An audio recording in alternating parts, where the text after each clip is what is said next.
Magandang araw po sa inyong lahat. Ang kwento po natin ngayong araw ay tungkol sa buhay ni Willie, isang batang mangangalakal na maagang namulat sa hirap ng buhay. Hindi siya nag-aaral tulad ng ibang bata na kaedad niya. Sa halip na nasa paaralan, hawak niya ang sako at namumulot ng mga basura mula sa tambakan. Bata pa lang ay inako na niya ang responsibilidad para buhayin ang kanilang pamilya dahil ang mga magulang niya ay walang ginawa kundi mag-away.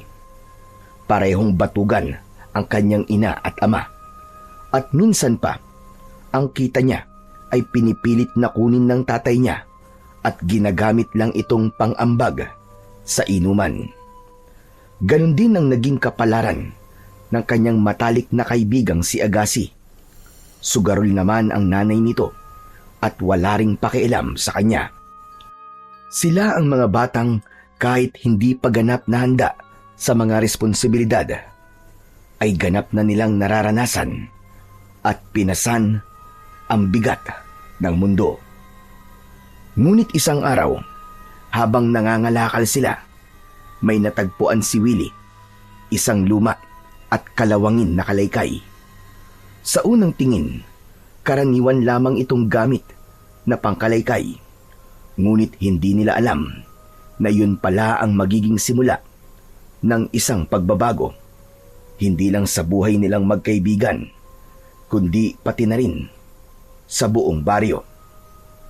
Ano kaya ang hiwagang dala ng kalaykay na yun? Mabuti kaya o masama? At bakit kaya sa dinami-dami ng nangangalakal ay kay Willie ito napunta? At ano kayang kapalaran ang naghihintay sa kanya? Ngunit bago po ang lahat, mga idol, huwag po nating kalimutang mag-subscribe at i-hit ang notification bell sa aking YouTube channel na The Voice Addict at Apong Isaac para sa mas marami pang makapigil hiningang kwentong aswang at katatakutan mula sa mundo ng kababalaghan. Umpisahan na po natin ang kwento. Alas 7 ng umaga, sa isang tambakan ng basura sa tabi ng estero, 2 bata ang nakayuko. Naghahalongkat sila ng mga basura. Sila ay sina Willie at Agassi. Parehong 10 taong gulang. Parehas na payat, gusgusin, mukhang laging gutom at puyat. Bitbit ni Willie ang isang sako at kawit na kawayan. Si Agassi naman ay may lumang bayong na siyang pinag-iipunan niya ng mga bote at lata. Abalang-abala sila sa paghahalukay at masaya kapag may nakukuha silang mga basura na pwede pa nilang ibenta at pakinabangan. Wala silang pakialam kung mabaho dahil sanay na sila. Maya-maya pa ay bigla silang tumigil nang dumaan sa gilid nila ang isang grupo ng kabataang halos kaedad lang nila. "Willie, tignan mo sila oh. Ang linis nila. May bag pa. Tapos may libro. Ang gaganda ng uniforme nila." Oo nga eh. Ang swerte nila, no? Nakakapasok sila sa eskwelahan. "Sana ako rin may bag at notebook. Ang sarap siguro mag-aral, no? Gusto ko ding maranasan pumasok sa school." Ako rin, Agassi. Pero paano natin magagawa yun? Halos araw-araw tayo nandito. Nandito sa basurahan, sa umaga at sa hapon. Naghahalukay ng mga lata, plastik at bakal. Paano tayo papasok sa school? Kaya nga eh, ang hirap, no? Minsan naitatanong ko rin sa sarili ko kung bakit kaya hindi tayo pinapapasok ng mga magulang natin sa paaralan. Ewan ko. Ang tatay ko palaging lasing. Yung nanay ko naman walang pakialam. Palaging nasa tsismisan. Tsaka alam mo, sinabi ko sa kanila na gusto kong mag-aral. Pero ayaw nila. Wala daw silang pera. Basta daw, makakakain ako, okay na daw yun. Ganun din sa akin eh. Ang nanay ko naman, laging nasa sugalan. Yung tatay ko, hindi ko naman kilala. Kaya heto, kumakayod ako para sa aming mag-ina. Ay nako, ang buhay nga naman. Muling napatingin ang magkaibigan sa mga batang naglalakad. Buti pa sila, no? Parang ang gaan lang ng buhay sa kanila. Magkano kaya baon nila araw-araw, no? Masarap siguro ang kinakain nila. Tayo, minsan, kahit agahan, wala eh. Kaya nga, nakakainis minsan no. Ay hindi pala minsan, palagi. Kaya lang, yun sa akin kasi, hindi ko naman masisisi ang nanay ko kung bakit siya ganun sa akin. Ang kwento kasi niya, matapos daw siyang buntisin ng tatay ko, iniwan siya at hindi pinanagutan. Kawawa no? Mabuti nga yun eh. At ikaw may dahilan na ganyan. Eh yung sa akin, talagang mga batugan. Ay, nako. Nakakainggit talaga. Sana balang araw, gumanda din ang buhay natin kahit papano. Balang araw? Pero paano kaya? Ang tagal na natin namamasurad dito, wala pa rin nangyayari. Di man lang tayo umaangat, araw-araw pang palubog tayo ng palubog. Eh kasi naman, hindi tayo nakakaipon eh. Kung sana makapag-ipon tayo ng kahit pa konti-konti, baka sakali makapasok din tayo sa school. Sana nga, magdilang anghel ka. Gusto ko nga matuto magsulat at magbasa ng maayos eh. Alam mo, minsan, nahihiya na ako eh. Hindi kasi ako marunong sumagot kapag tinatanong ako ng ibang tao. Ako rin. Pero malay mo, dumating talaga ang araw na yun. Kasi, dati may narinig ako eh. Sabi niya, kahit ano man daw ang estado mo sa buhay, dapat may pangarap ka. Kaya maski basurero tayo, dapat may pangarap pa rin tayo. Tama ka dyan. Kahit ganito tayo, may pangarap pa rin tayo. Teka, ano palang gusto mo maging paglaki mo? Ako? Gusto ko maging doktor. Talaga? Bakit? Kasi gusto ko makatulong sa mga mahihirap na may sakit. Eh ikaw, anong gusto mo maging? Ako? Gusto ko maging rapper. Yung sikat na nagra-rap. Yung magsisigawan ng mga tao paglabas mo ng stage. Tapos, sasabay sila sa kanta ko. Hay, ang sarap siguro ng ganon. Teka, yun lang ang pangarap mo? Hoy, wag mong nilalang lang yun. Pangarap ko kayang maging sikat. Wag ka. Pag dumating ang araw na yun, maiinggit ka sa akin kasi marami akong chicks. Hoy, hindi ako maiinggit no. Wala akong paki sa mga chicks. Paglaki ko, focus lang ako sa pangarap ko. Ako din.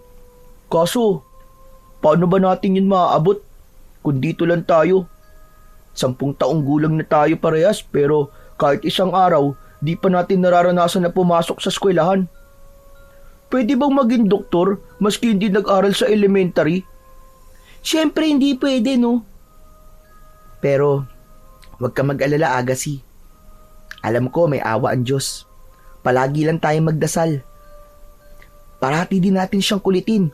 Baka sakali, marinig niya tayo, di ba? Baka sakali, pagbigyan niya na tayo, o di ba? Sana nga. Sandaling natahimik ang dalawa.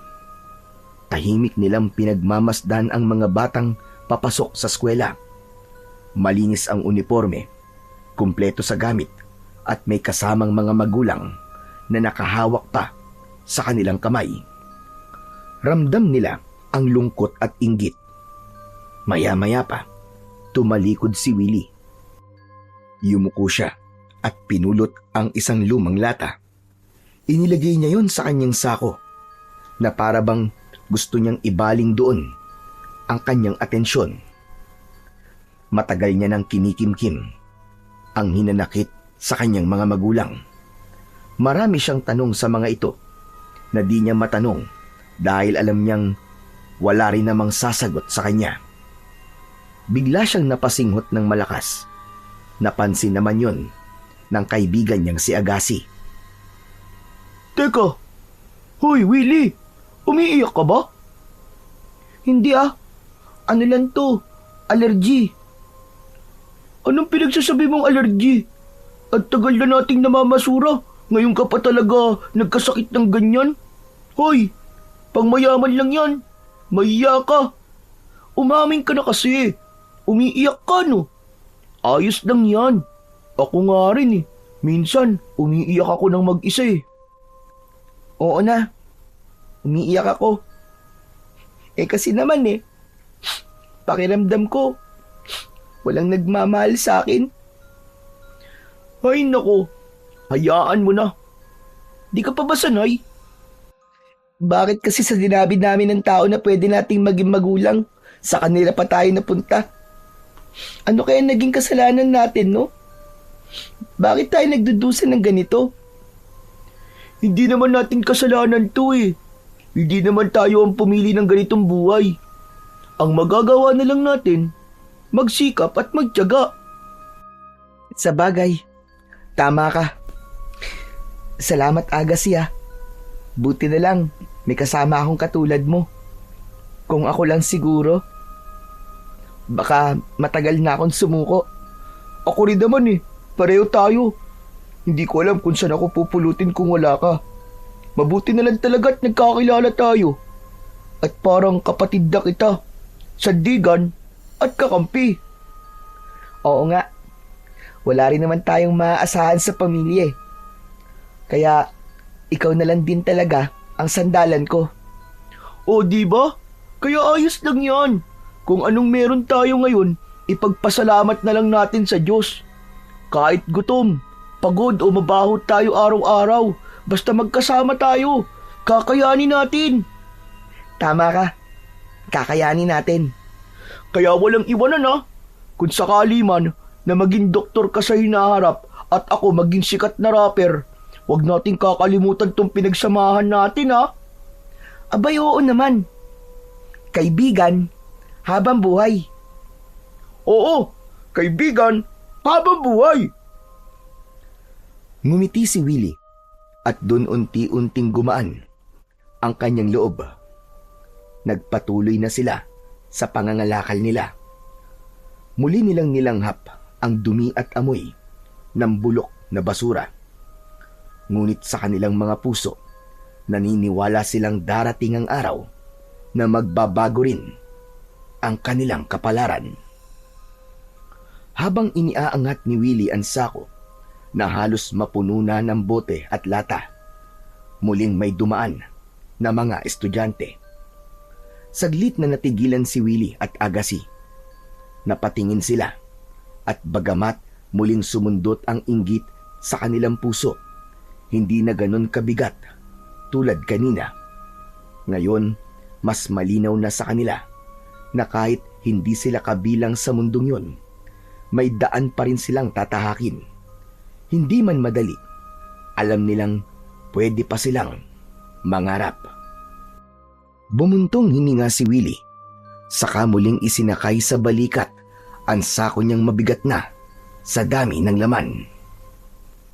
Tara na, ang dami na pala nating nakuha eh. Mabigat na to. Ibenta na natin kay Mang Erning para makabalik na tayo ulit dito mamaya. Oo nga, pero teka, akala ko ba lilipat na tayo ng ibang junk shop? Baka baratin lang tayo ulit nun eh. Hindi naman siguro. Marami-rami itong nakuha natin kaya mahihiyang mambarat yun. Saka kung lilipat tayo, hindi natin kabisado ang ugali ng ibang may-ari ng junk shop. Baka mamaya mas masama pa ang ugali ng mga yun. Mabuti si Mang Erning at kahit kuripot mabait sa atin. Binibigyan pa tayo ng libreng tubig at tinapay, di ba? Sabagay, tama ka. Saka kung lilipat tayo at hindi tayo magtagal sa ibang junk shop, baka wala nang tumanggap sa atin. Oo na, sige na. Mabilis na hinila ni Agassi ang bayong at inilagay sa lumang kariton na dala nila ng kaibigan.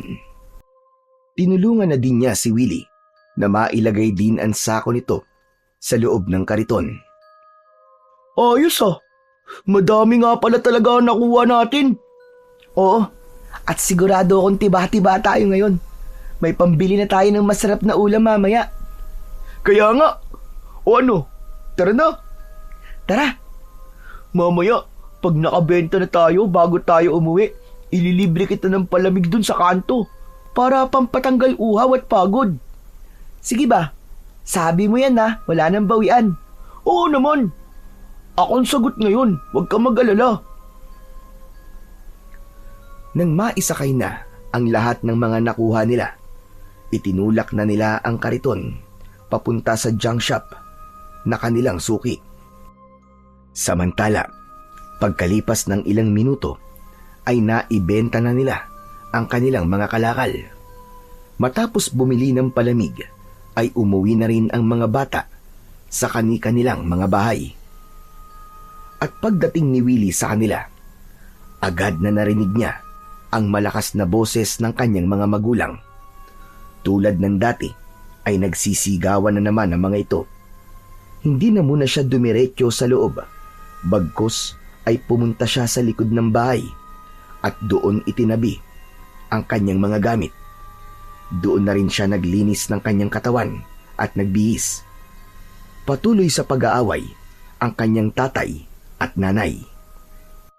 Danilo, Diyos ko naman, araw-araw ka na lang bang ganyan? Wala ka ng ibang inatupag kundi puro alak.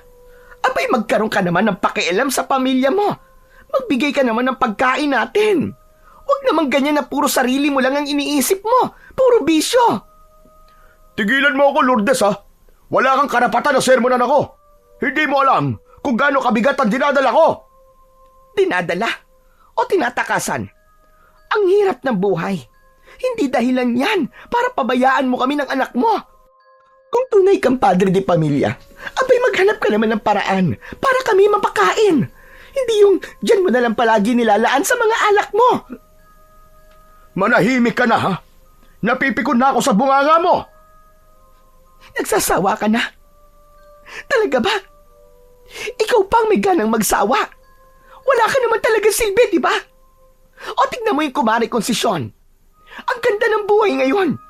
Alam mo kung bakit? Kasi masipag ang asawa niya. Matyaga, walang bisyo. Hindi kagaya mo. Batugan! Ano sabi mo? Ang yabang mo. Bakit mo ako ikukumpara sa ibang lalaki ha? Alam mo ba kung bakit ganun yung lalaking yon? Dahil hindi bungangera ang asawa niya. Hindi tulad mo. Halos lumawit na ang dila sa kakadaldal. Pesteng buhay to. At talagang sa akin mo pa isisisi. Bakit ha? Kung inaalagaan mo lang sana ako ng tama, hindi ako magbubunga nga ng ganito. Pwe! Ikaw? Aalagaan ko? Inalagaan na kita nun, di ba? Pinakain, binihisan, binigyan ng lahat ng luho mo. Pero anong isinukli mo? Iniputan mo ko sa ulo. Hayop kang babae ka. Tigilan mo nga ako, Danilo. Huwag mong gawing santon sarili mo. Wala akong ginawang ganyan. Ikaw ang salot sa buhay ko. Ikaw ang unang nangaliwa. Ikaw ang unang nagkalat ng kahihiyan sa pamilya natin. Hoy, huwag mong ibalik sa akin yan ha. Kung hindi ka sana naging reklamador, hindi ako hahanap ng iba. Sino ba naman lalaki ang gugustuhin umuwi sa asawang bungangera? Lintik ka. Ganyan na lang palagi ang palusot mo. Napakahayop mo. Wala kang alam, kundi alak, sugal at babae. Wala kang kwenta. Inutil. Anong paki mo? May ambag ka ba sa mga ginagasta ko sa mga babae at alak? Pera ko ang lahat ng yun. At ikaw, para ka lang bato na nakadagan sa ulo ko. Kaya manahimik ka at huwag mo akong pakialaman. Walang hiya ka. Wala kang konsensya. Kung ayaw mo na sa akin, bakit di ka nalang lumayas at huwag ka nang bumalik? Lumayas? Sino ka para paalisin ako sa sarili kong bahay? Hoy, wala kang karapatan sa lahat ng to. Dahil lahat na nandito ay akin. Ako ang amo dito. At ikaw, habang nandito ka, gagapang ka sa ilalim ng anino ko. Ang sama mo. Napakasama mo. Grabe ka na. Tuluyan nang napahagulgol ng iyak ang ginang dahil sa inis sa mga katwiran ng kanyang asawa.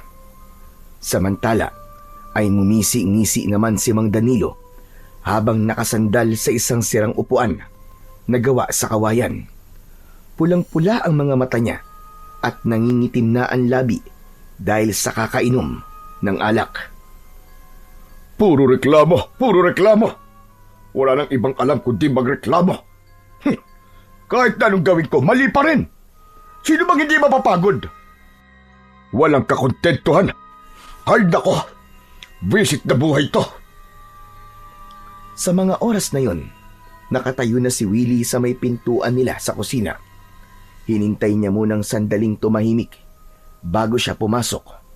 Nakayuko siya at patuloy na pinakikinggan ang bawat salitang lumalabas sa kanilang mga bibig. Hindi na siya nagulat. Sa totoo, ito ang palagi niyang naaabutan tuwing galing siya sa kanyang pamamasura. Ang tatay niya, palagi niyang naaabutang lasing at walang pakialam, at ang nanay naman niya ay nagbubunga hanggang sa halos mawalan na ng boses. Papasok na sana siya, pero muli niyang narinig ang boses ng kanyang ina. Napakamalas ko. Nakapangasawa ko ng batugan. Alam mo kung hindi ka tamad, hindi ganito ang buhay natin. Hindi ka ba naaawa sa anak natin? Kung hindi pa siya mangangalakal ng basura, hindi pa tayo makakakain. Eh di siya na lang ang magtaguyod sa atin. Tutal, siya lang naman ang magaling sa paningin mo, di ba? Wala na akong pakialam. Bumulong pa ng mura ang kanyang ama at narinig lahat yon ni Willie. Parang may tumusok sa kanyang dibdib. Gusto niya nang sumigaw.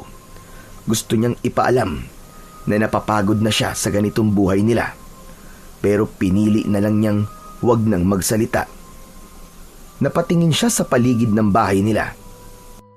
Tulad ng relasyon nilang magkakapamilya, butas-butas na halos ang lahat ng sulok ng barong-barong nila. Hindi na maayos ang bubong at ang mga dingding. Ilang sandali pa, nang wala nang nagsalita, ay saka siya patay mali siya na pumasok.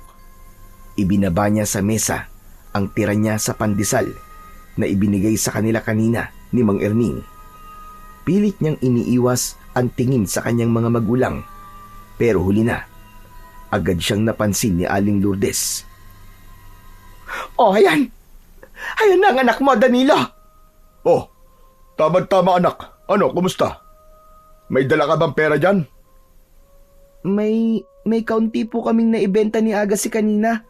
Doon po kay Mang Erning. Magkano ang kinita mo? 300 piso po. Aba, ayos ah. Akin na. Kailangan ko ng pera ngayon eh. Nag-aaya kasi mga barkada ko sa inuman. Kailangan ko ng pang-ambag. Hoy! Ang kapal na mukha mo. Huwag mong kunin ang pera niya. Naku, sinasabi ko sa'yo. Akin na nga yan. Sa akin may bigay. Para pambili natin ng bigas at ulam. Kung sa tatay mo yan ibibigay, nako. Wala na namang mapupuntahan yan kundi sa alak. Nag-agawan ng dalawa sa harap ni Willie. Ang 3 piraso na lukot na 100 piso ay halos mapunit na sa pangaagaw sa kanya ng kanyang mga magulang. Walang nagawa ang bata kundi bitiwan ang kanyang pera. Patuloy pa rin sa pagbabangayan ang dalawa. Sa loob-loob niya ay nagngangalit ang kanyang damdamin. Parang gusto niya nang sumigaw at ipagtanggol ang sarili niyang pinaghirapan. Pero pinili pa rin niyang manahimik dahil alam niyang sa sandaling magsalita siya, mas lalong lalala ang gulo. Naupo siya sa isang sulok at mula doon ay pinagmasdan niya ang kanyang mga magulang na parang buwitring nag-aagawan sa kapiranggot na laman. Hinayaan na lamang ito ni Willie. Naglatag na lang siya ng banig at saka natulog. Nagpahinga siya para meron ulit siyang lakas na mga lakal kasama si Agassi. Kinabukasan, madaling araw pa lang ay gising na si Willie at katulad ng halos araw-araw niyang nakagawian, hindi na niya inaasahan na ipaghahanda siya ng almusal ng kanyang ina. Lalo na at alam niyang hindi ito ang nakakuha ng perang kinita niya kahapon. Tulog pa ito at naghihilik pa sa kanyang higaan. Sanay na siya sa ganun. Sanay na siya sa gutom. Habang nag-iisip, bigla niyang nakita mula sa bintana ang kanyang matalik na kaibigan. Tinutulak nito ang kanyang kariton. Willie! Willie, tara na! Dali! At baka maunahan tayo sa tambakan! Napangiti si Willie. Dali-dali siyang lumabas ng kanilang barong-barong. Pero bago pa siya tuluyang makalapit sa kaibigan, biglang sumulpot ang kanyang ama. Halatang inumaga na ito sa pag-inom. Namumungay ang kanyang mga mata. Mapula at nanlilisik. Hirap din itong maglakad. Parang kada hakbang ay tila matutumba. Amoy alak din ito. Oh, ito na ang anak kong magaling. Ang anak kong masipag. Mas galingan mo pa pangangalakal mo ah. Para naman, may pang-happy-happy kami ulit mamayang gabi. Pinagmasdan ni Willie ang kanyang ama. Ang kanyang mga mata ay puno ng hinanakit, pero wala siyang lakas ng loob para sumagot. Gusto niyang sumigaw, pero gaya ng dati, pinili niya pa ring manahimik. Sa gilid naman ay nakatingin lang si Agassi. Kita niya ang bigat sa mukha ng kaibigan. Hindi na bago sa kanya ang eksenang yon. Alam niyang si Willie ay hindi lang ang bigat ng kalakal ang pinapasan, kundi pati ang bigat ng sarili niyang pamilya. O sige, umalis na kayo. Dapat mas maaga pa para naman mas madami kayong kitain, di ba? Sabi nga sabihan, early worm catches the bird. Ay, baligtad yata. Naglakad na palayo si Mang Danilo. Sabay na pamura at nagpaalam na parang wala lang. Naiwan sina Willie at Agassi na parehong walang imik. Maya-maya ay ngumiti si Agassi at pinalo sa balikat ang kanyang kaibigan. O ano? Tara na, Willie! Tumango si Willie at sabay nilang itinulak ang kariton palayo. Pagdating nila sa tambakan, agad na bumungad ang malalaking bunton ng basura. Amoy bulok at nakakasulasok. Sa gilid, nakapila ang mga truck na sunod-sunod na nagbabagsak ng sako-sakong basura mula sa mga bahay, palengke at maging sa mga pabrika. Marami ng tao ang nandoon. Matatanda, kabataan at maging mga batang halos kasing edad lang ni Willie at Agassi. Pagkabagsak ng laman ng truck, parang piyesta ang eksena. Nagkakagulo at nagsisiksikan ang lahat. Kanya-kanyang agawan at hukay sa mga sako. Ang ibang nag-aagawan ay halos magsuntukan dahil sa pagkuha ng mga bote at lata na pwede pang maibenta.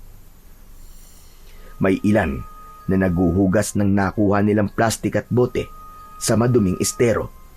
May mga bata ring pawis na pawis, walang tsinelas at nagkakandara pa sa paghahanap ng kahit na anong pwede nilang mapakinabangan.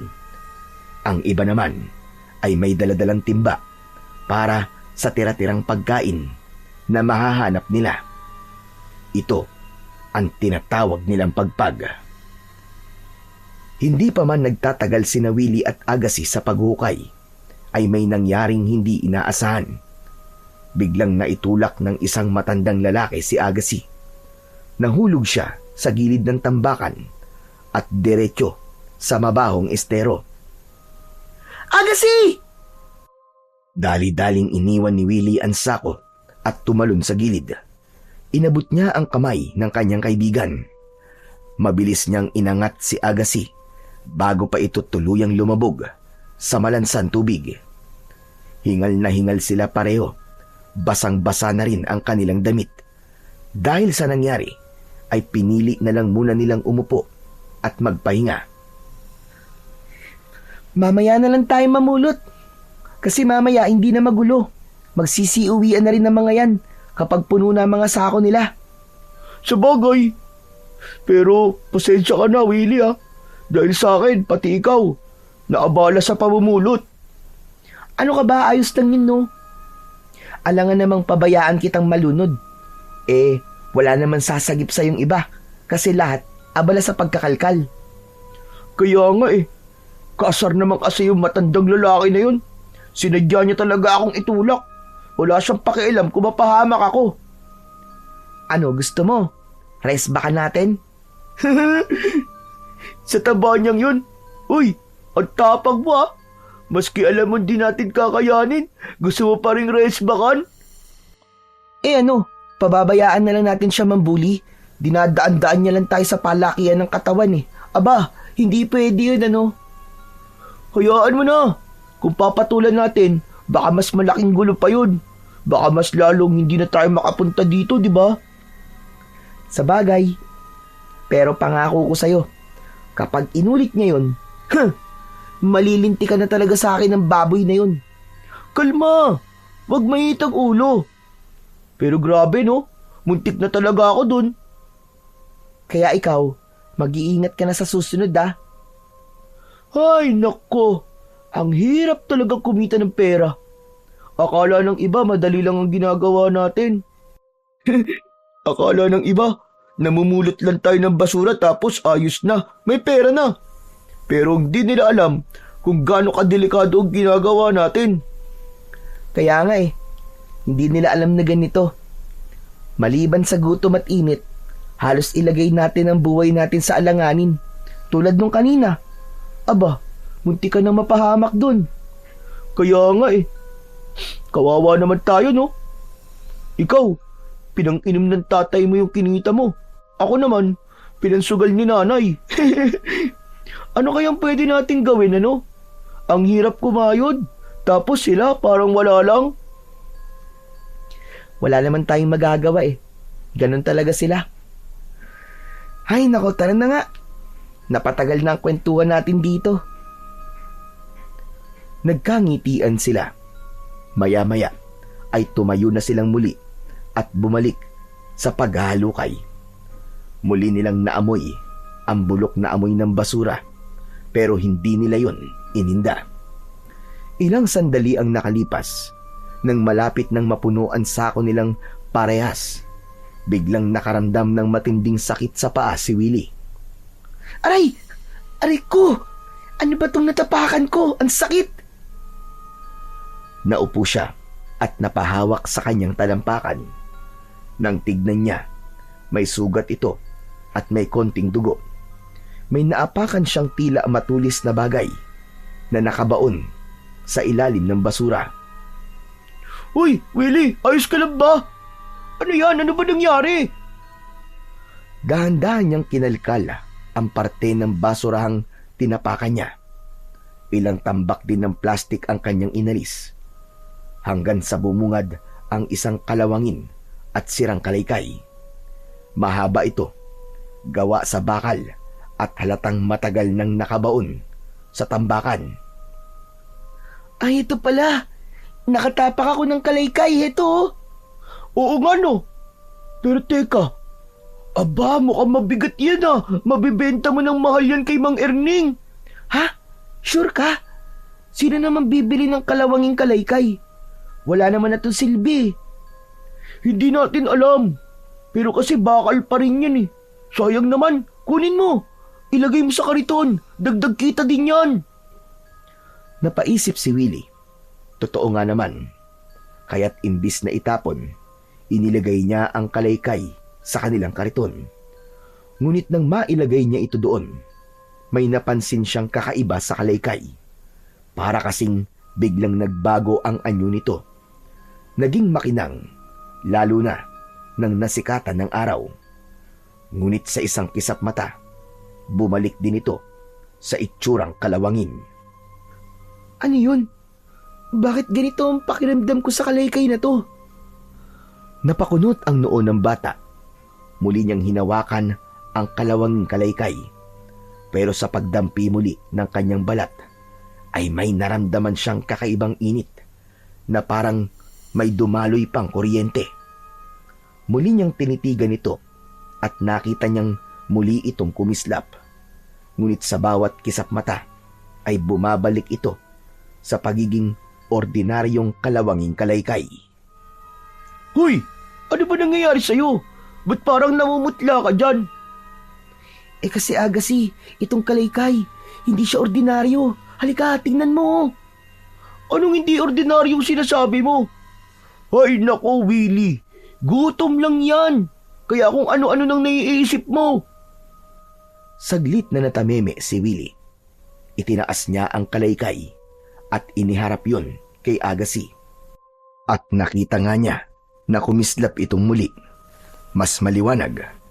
Ngunit bago pa mapansin ng iba, ay mabilis din itong bumalik sa dati. Ano? Nakita mo? Sabi ko naman sa'yo kumislap siya. Ano? Wala naman ako nakita eh. Ordinaryong bakal lang yan. Hindi, Agassi. Sigurado ako, hindi to ordinaryo. May kakaiba talaga dito. Nagkatinginan silang dalawa. Ayokong ibenta to. Pero, dito lang muna siya sa kariton mo Iuuwi ko na lang sa bahay namin. Oo, sige. Ikaw ang bahala kung yan ang gusto mo. Muli nilang ipinagpatuloy ang kanilang paghukay hanggang sa mapuno na nila ang kanilang mga sako. Nang matapos, magkahalong pagod at tuwa ang naramdaman ng dalawa habang sabay nilang itinutulak ang kariton na puno ng kalakal. Hingal na hingal sila sa pagod, pero alam nilang sulit ang lahat ng yun dahil sigurado na naman ang malaki-laking kita nila. Habang naglalakad ay nagkwekwentuhan sila tungkol na naman sa plano nila para sa perang kikitain nila. Sigurado ko, mas marami tayong mauuwi ngayon. May napulot akong tanso kanina eh. Alam mo, sigurado ko na makakapag-uwi tayo ngayon ng hindi bababa sa 500 piso. Talaga? Saan mo napulot? Ang galing mo naman. Ako pa ba? Alam mo, pag nakuha ko na ang pera, bibili na ako kagad ng pagkain sa karinderya ng pagkain. Ano, gusto mo bago tayo umuwi, kumain muna tayo? Pero kung ibibili natin sa karinderya, mababawasan na yung pera natin. Ano naman kung mabawasan? Diba? At least, matitikman natin yung pinagpaguran natin. Mapapawi ang gutom natin. Kesa naman pagdating natin sa bahay natin kukunin lang ng mga magagaling nating magulang. Wala man lang ititira para sa atin. Sa bagay. O sige, ako na din. Gusto ko makatikim ng minudo. Wow! Ang sarap siguro nun. Ako naman yung adobo. Naku, sigurado ako mabubusog tayo nito. Magdadalawang kanin ako. Nagkatawanan ang dalawa. Ilang minuto pa'y natanaw na nila ang maliit na junk shop ni Mang Erning. Kumakaway na ito kagad sa kanila nang makita silang pagdating. Si Mang Erning ay nasa edad 50. Medyo malaki ang tiyan at balbas sarado. Palaging may sigarilyong nakasubo sa kanyang bibig.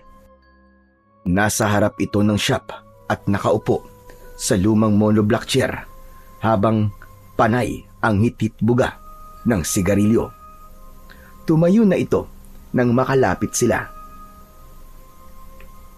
Oh, eto na ang dalawang suki kong masisipag. Ano ang dala nyo ngayon? Tignan ko nga. At tulad pa rin po ng dati, Mang Erning. Mga bakal, bote at lata.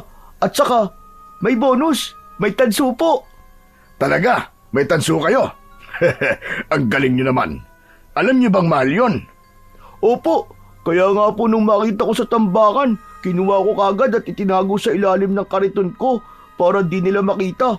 Mahirap na, baka agawin pa sa akin. O sige, akin na yung mga nakuha nyo. Hinila ng dalawa ang kanilang kariton at isa-isang inilabas ang mga bote, lata at bakal. Mabilis na tinignan ni Mang Erning. Kinakalansing ang mga lata at binibilang ang mga bote. Mang Erning, Heto po yung mga tanso, oh. Tignan nyo. Siguro mahigit 2 kilo din po ito. Aba, ayos yan ah. Madami nga. Magaganda mga nakuha nyo. Sige, timbangin nating lahat ng mga to.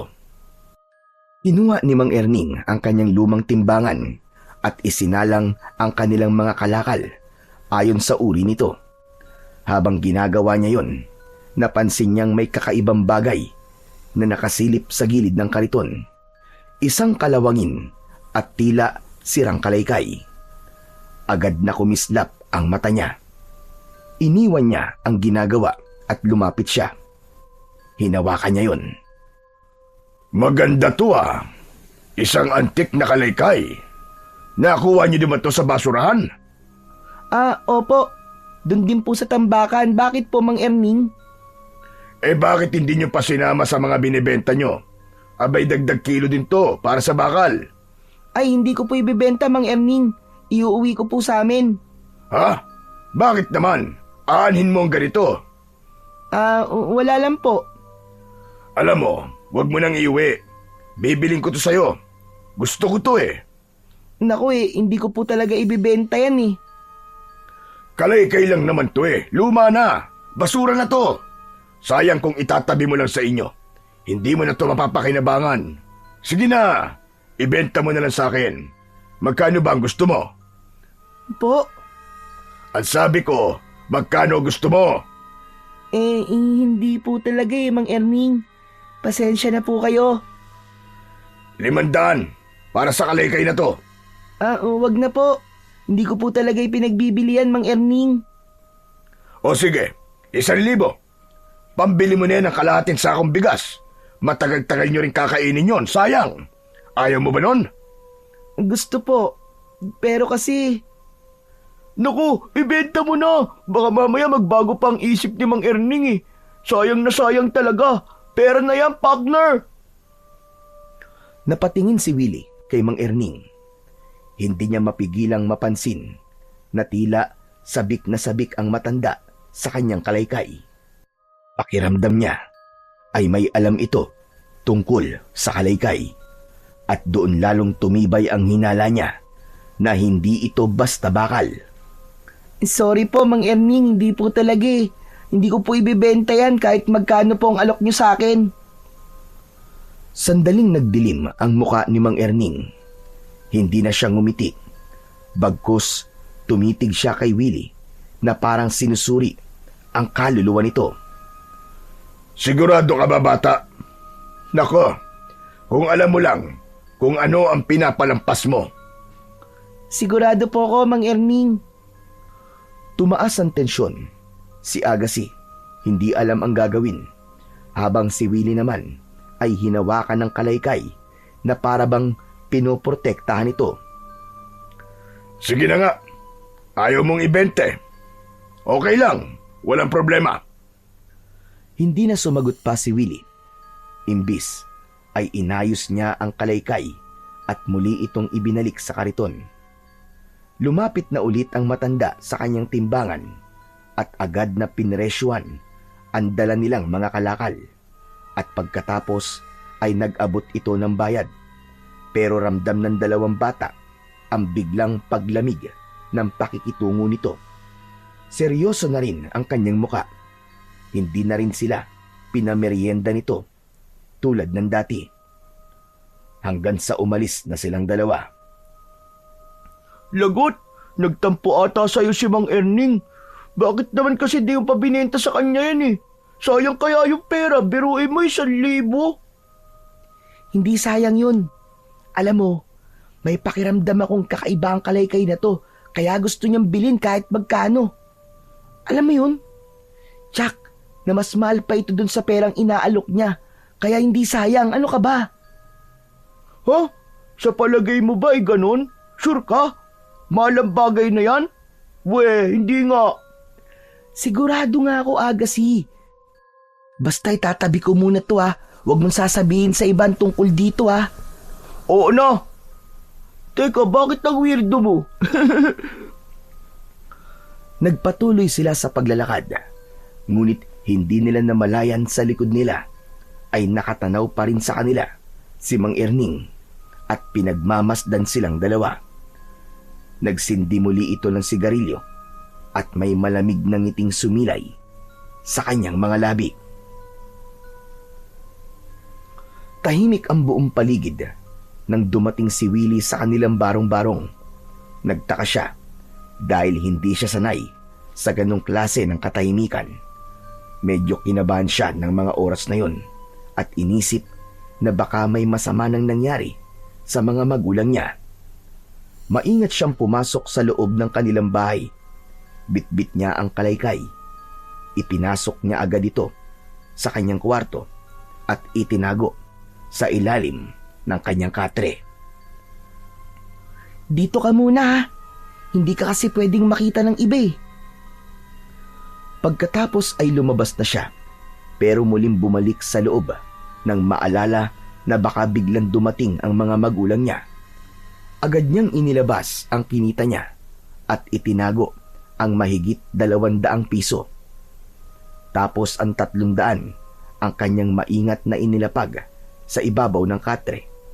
Sadyang itatago niya ang sobrang pera para kung sakali man na agawin sa kanya ng ama ang perang pinaghirapan niya, ay may matitira pa rin para sa kanya at magagamit niya kapag kailanganin niya. Paglabas niya, ay wala rin sa kusina ang kanyang ina. Binuksan niya ang kaldero at nakitang wala itong laman. Binuksan din niya ang mga kawali, ang lagayan ng plato at iba para alamin kung may nakatagong ulam o anumang pagkain, pero talagang wala. Nang suriin niya ang lalagyan ng bigas, doon siya mas lalong nanlumo. Wala rin kahit isang butil na bigas. Hanggang sa napabuntong hininga na lamang siya.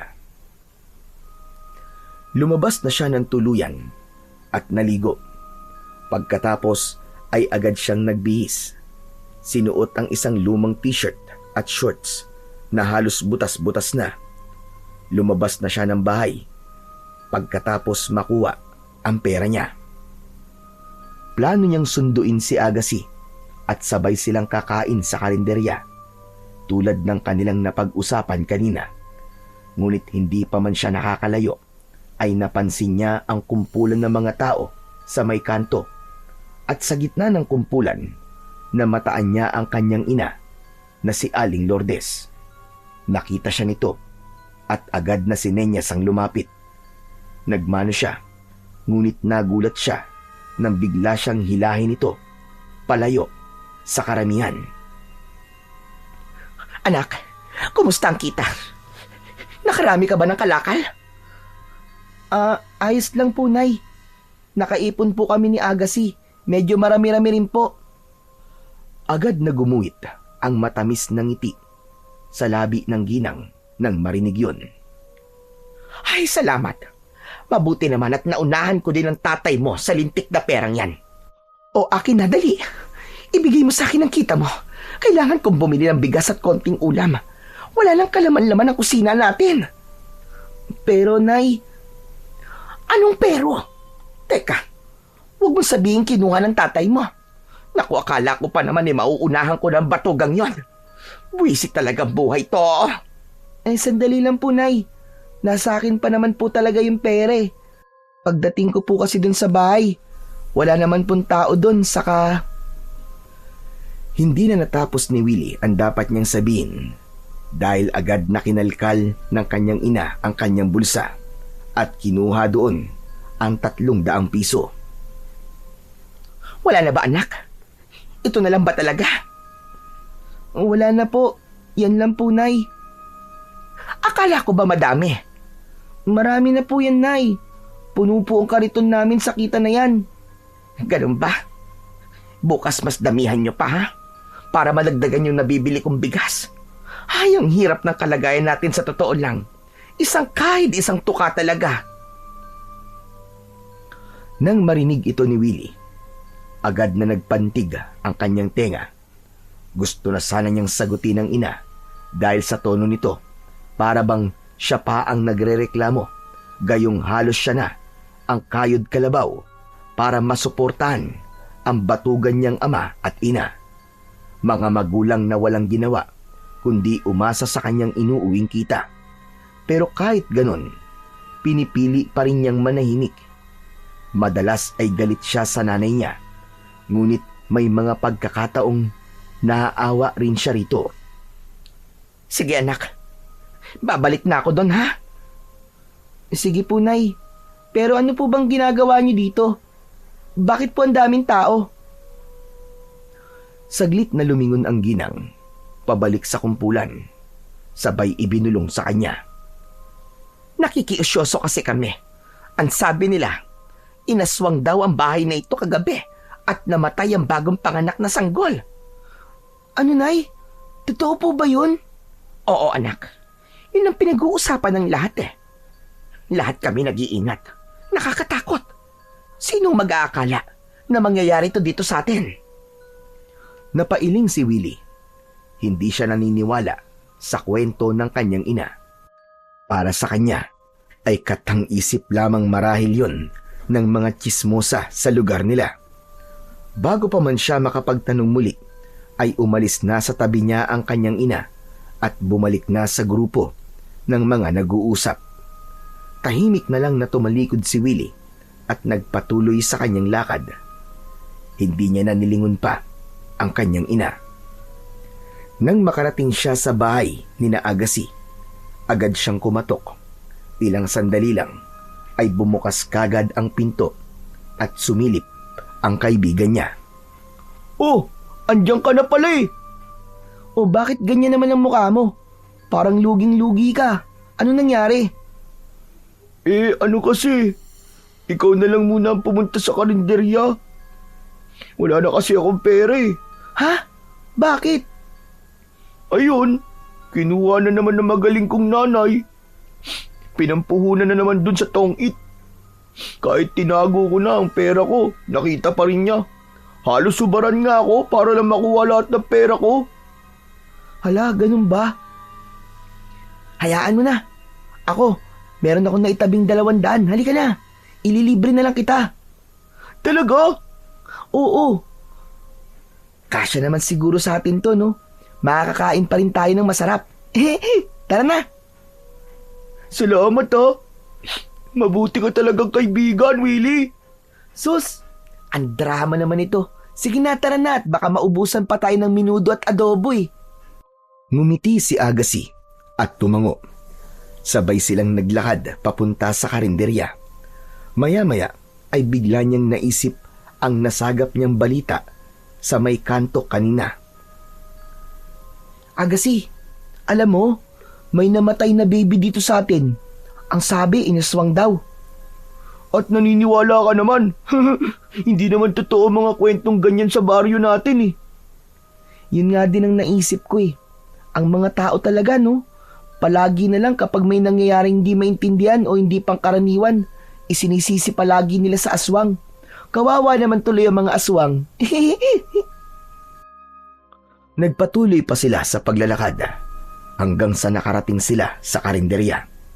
Agad silang umorder ng 2 kanin at tig-isang order ng adobo at minudo. Sarap na sarap silang dalawa sa kanilang pagkain. Nang matapos kumain, ay parehong napabuntong hininga ang dalawa dahil sa kabusugan. Grabe, ang sarap! Sana maulit-uli. Sana nga. At sana sa susunod, ako naman lilibre. Salamat ulit, Willie ah. O ba?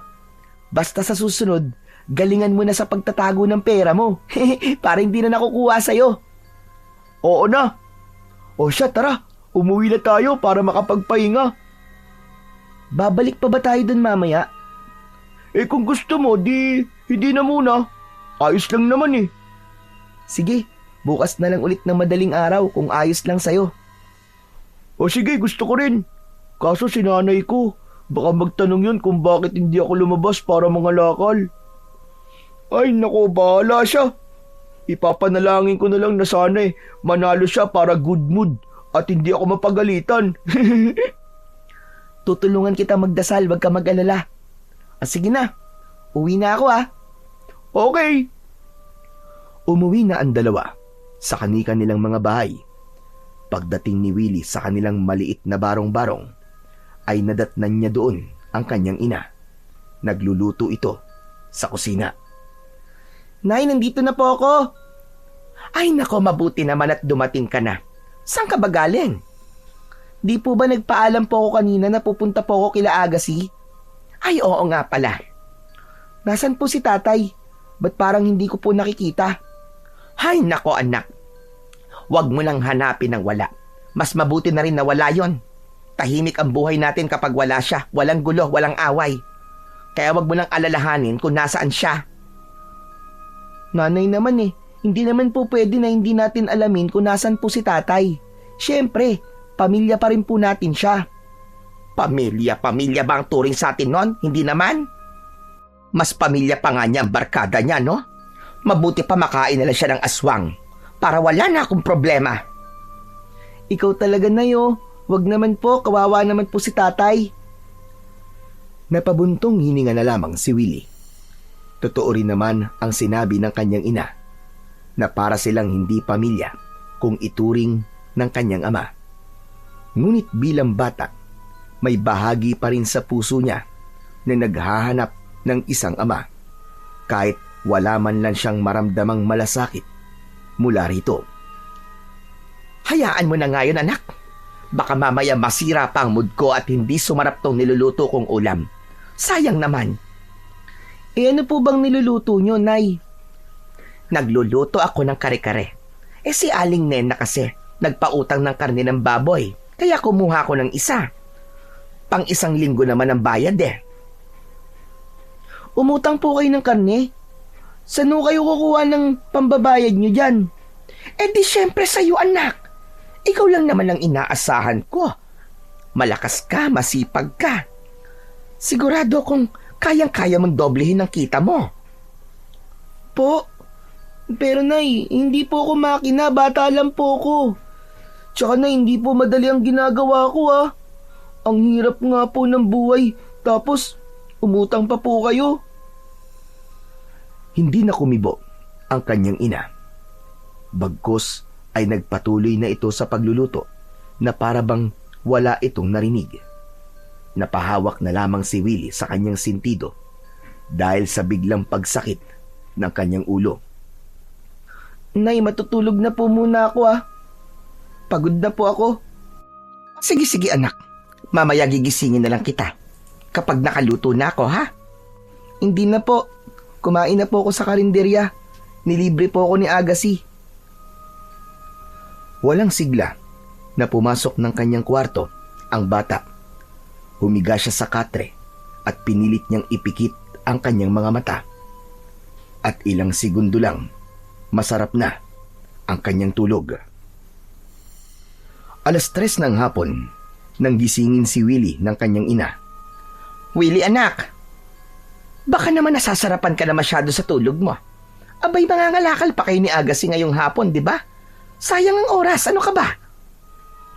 Biglang napabalikwas ng bangon ng bata. Pero agad din siyang sumimangot nang maalalang wala pa silang plano ng kanyang kaibigan na mamasura sa oras na yon. Nay naman hindi po kami lalabas ngayon ni Agassi. Napag-usapan na po namin na magpapahinga po muna kami. Ano? Magpapahinga kayo? At bakit naman? Sayang kita nyo para sa araw na to. Inaasahan ko pa naman na may pambili tayo ng dagdag na bigas para bukas. Wala naman pala. Hindi na sumagot pa si Willie sa kanyang ina. Bagkus ay ibinaon niya ang muka sa unan. Pilit na nagpipigil ng inis. Nakatingin sa kanya ang kanyang ina. Halatang di nasisiyahan pero hindi siya kumibo at napabuntong hininga na lamang. O sige na. Kung hindi talaga kayo lalabas ngayong hapon, anak, baka pwede naman pakilinisan yung likod ng bahay natin. Aba, malapit ng pamugaran ng ahas. Hindi na siya tumingin sa kanyang ina. Tumangulang siya ng maraan. Pagkaalis nito, muli siyang napasimangot. Tumagilid siya sa higaan at doon niya inilabas ang sama ng loob na kanina pa niya pinipigilan. Ano ba naman to?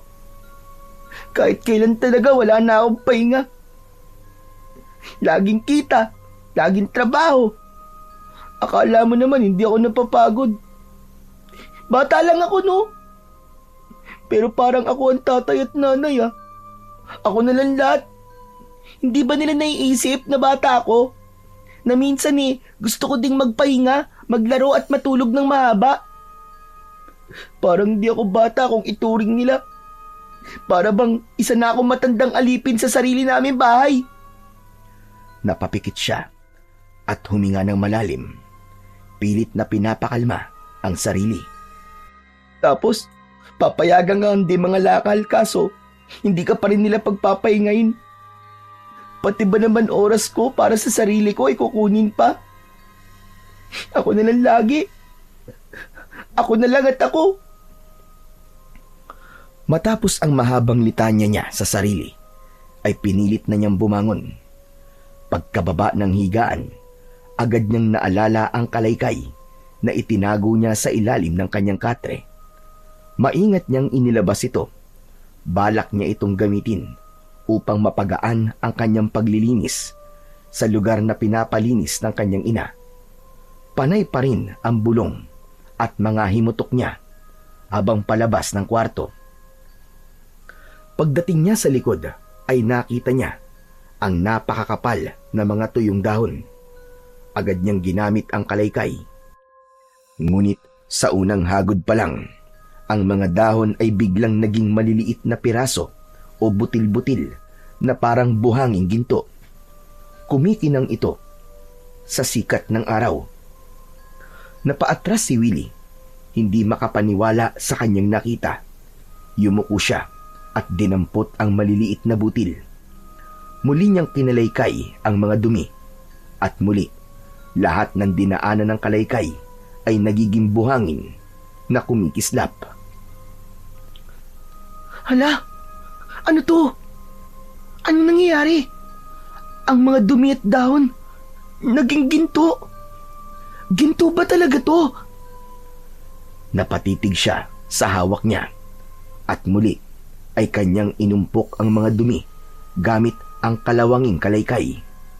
At sa ikatlong pagkakataon, ganun pa din ang nangyari. Nagsimula siyang pagpawisan.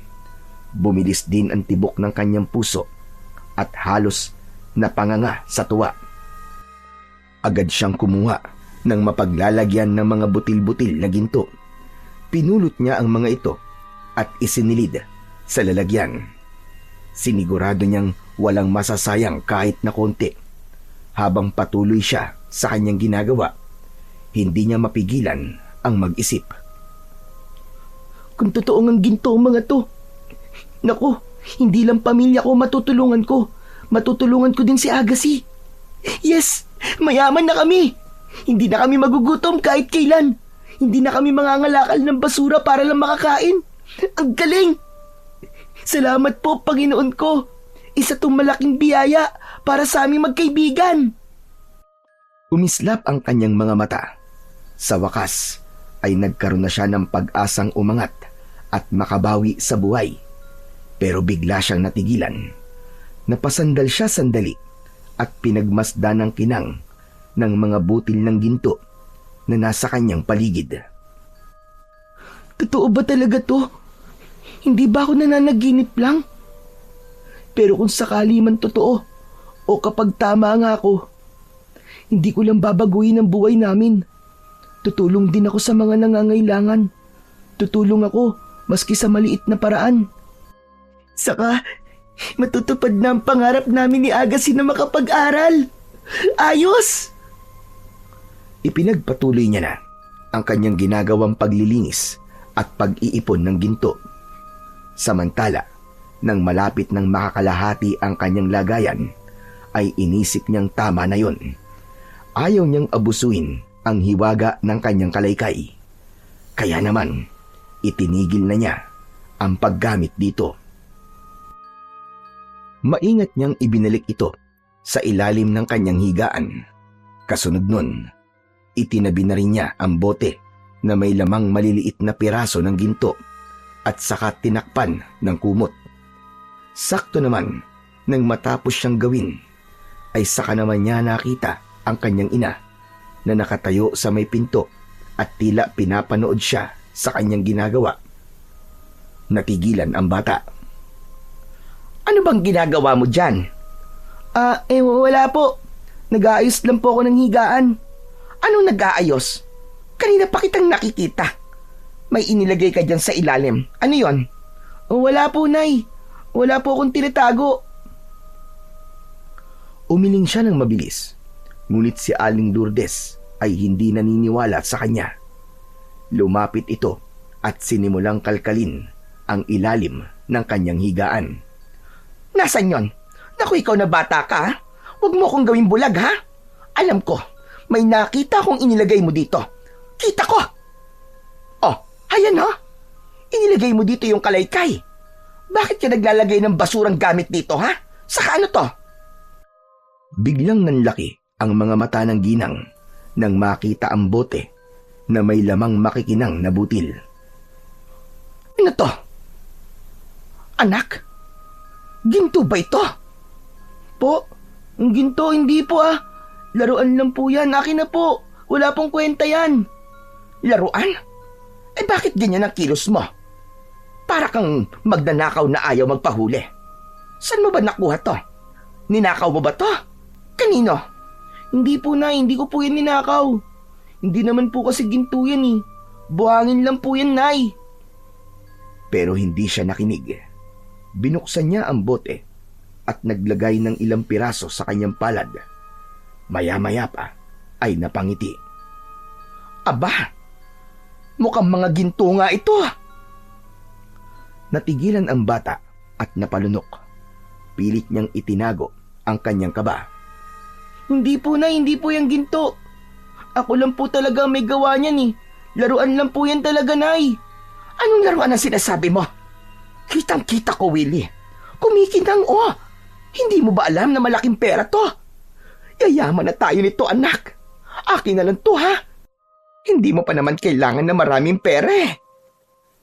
Nay, wag naman po. Akin po yan, laruan ko po yan. Wag niyo pong dalhin. Pero mabilis na isinuksok ni Aling Lourdes ang bote sa kanyang damit. Nak, kung saan mo man ito kinuha, bumalik ka doon. Baka marami pang ganito. Damihan mo, ha? Punuin mo sa susunod, ha? Pero Nay, kasi po... Umiling si Aling Lourdes at agad na nagtungo sa pinto. Sige na, aalis na ako. Ako nang bahala rito. Baka ito na ang sagot sa lahat ng paghihirap natin. At hindi na nagpatumpik-tumpik pa si Aling Lourdes. Lumabas na siya ng bahay, dala ang bote at hindi na muling nilingon ang anak. Naiwan si Willie sa silid at mag-isa siyang natulala. Umupo siya sa gilid ng kama. Hinawakan niya ang kanyang ulo na parabang sasabog na anumang oras. Ang malas naman, oh. Bakit ba niya nakita? Sayang talaga. Labis ang naging panghihinayang ng bata nang kunin ng kanyang ina ang naipon niyang ginto. At dahil sa sama ng loob, kinuha niya ang kalaykay at naglakad papunta sa bahay ng kaibigan. Nang makarating siya sa bahay ni na Agassi, nakita niya itong naglilinis din ng kanilang bakuran. Partner! Nang makita siya ni Agassi, ay bigla itong napakamot sa ulo at ngumiti. Kinawayan niya ito. Oh, bakit napasyal ka? Akala ko ba'y magpapahinga ka ngayon? Tapos na, nakatulog na ako. Eh, anong ginagawa mo dito? Tsaka bakit parang malungkot ka? Ano na namang nangyari sa'yo? Si nanay kasi, hindi ko maintindihan. O bakit? Ano na namang ginawa ni Aling Lourdes? Siguro pinipilit ka niyang mga lakal, no? Nako, wag mong dibdibin. Kasi ganun din yung nanay ko eh. Pinipilit akong mga lakal. Dahil sayang daw yung kikitain ko ngayon. Eh hindi ako pumayag. Kaya heto, pinaglinis ako ng bakuran. Ganun talaga siguro ang mga nanay. Kaya nga eh. Pero, Mas grabe pa si nanay ngayon. Basta, hindi ko na alam kung paano ko siya kakausapin. Pero halika na. Dali, may papakita ko sa'yo. Sigurado ako matutuwa ka. Naku, mukhang kakaiba to ah. Siguraduhin mo lang na matutuwa ako ah. Kasi bad trip ako kanina kay nanay. Baka madagdagan pa ang inis ko. Oo, sigurado ako matutuwa ka kung bahala. Tara, doon tayo sa likod ng bahay nyo. Tapos kumuha ka ng lalagyan natin. Ha? Para saan ba talaga yun? Ang dami mo pang pa-mystery epic eh. Para ka namang engot eh. Basta, huwag ka na nga magreklamo. Pag nakita mo to, malilimutan mo lahat ng problema mo, promise. Pagdating nila sa likod ng bahay, agad na inayos ni Willie ang kalaykay. Pinagmasdan siya ni Agassi na may halong inis at pagtataka. Ala, ano yan? Bakit dala mo ang kalaykay na yan? Huwag mong sabihin na tutulungan mo ako maglinis. Bakit mo pa ako dinala dito sa likod? Tapos ko na dito eh, pabira ka naman talaga oh. Loko ka talaga eh. Teka lang kasi, ang ingay mo. Manood ka na muna. Hinagod ni Willie ang mga natirang dahon at dumi sa bakuran ni Agassi at sa isang iglap, ang bawat naipon nito ay nagiging butil ng ginto. Nanlaki ang mga mata ng kanyang kaibigan. Halos malaglag ang kanyang panga sa gulat. Ano to? Bakit naging ginto yung mga dahon? O di ba? Ang galing. Sabi ko na sa'yo eh. Hala, grabe. Sige pa nga, ihagod mo pa, dali. O ayan. Hala, totoo nga. Ang galing.